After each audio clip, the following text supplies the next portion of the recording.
Hi കൂട്ടുകാരെ, ഞാനൊരു വഴുതനങ്ങ മെഴുക്കുവരട്ടിയാണ് ഉണ്ടാക്കാൻ പാടെ. അതിന് മുമ്പ് 2 പപ്പടം കാച്ചിയെടുക്കുകയാണ്. എണ്ണ അടുപ്പത്ത് വെച്ചിട്ടുണ്ടായിരുന്നു.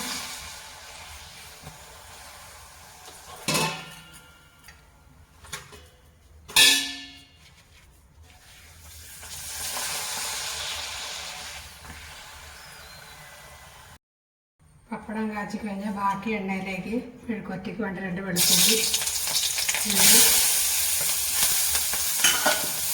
കറിവേപ്പില ചേർത്ത് ഇതിലേക്ക് ചതച്ച മുളക്,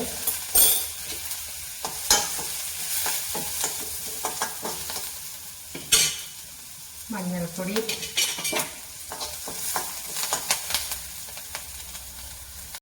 ഇത്തിരി കാശ്മീരി മുളക് പൊടി കൂടെ ഇട്ട് കൊടുത്തു.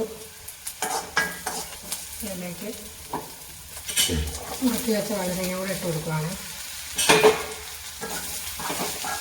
ഉപ്പിട്ട് ഇടുന്നില്ല കേട്ടോ. ഉപ്പിട്ട് കഴിഞ്ഞിട്ട് ഇത് കുഴഞ്ഞു പോകും. അതുകൊണ്ട് ഉപ്പ് ഇതൊന്ന് വാടിയ ശേഷം ഇടുന്നുണ്ട്. അടച്ച് വയ്ക്കാം.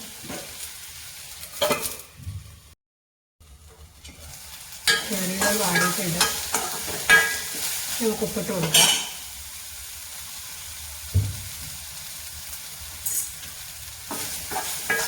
ഒന്നുകൂടെ അടിച്ച് കഴിഞ്ഞാൽ പെട്ടെന്ന് റെഡിയാക്കാൻ പറ്റിയ ഒരു മെഴുക്കുവരട്ടിയാണ് വഴുതനങ്ങ മെഴുക്കുവരട്ടി. നല്ല ടേസ്റ്റും ഉണ്ട്.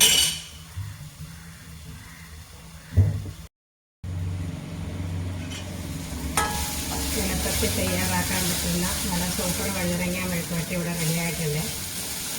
ഒന്നും കുഴഞ്ഞൊന്നും പോയിട്ടില്ല, നന്നായി കിട്ടിയിട്ടുണ്ട്. എല്ലാവരും ഉണ്ടാക്കി നോക്കണേ. പെട്ടെന്നുണ്ടാക്കാൻ പറ്റുന്ന സ്വാദുള്ള വഴുതനങ്ങ മെഴുക്കുവരട്ടി ഇവിടെ റെഡിയായി. എല്ലാവരും ഉണ്ടാക്കി നോക്കണേ, സപ്പോർട്ട് ചെയ്യണേ.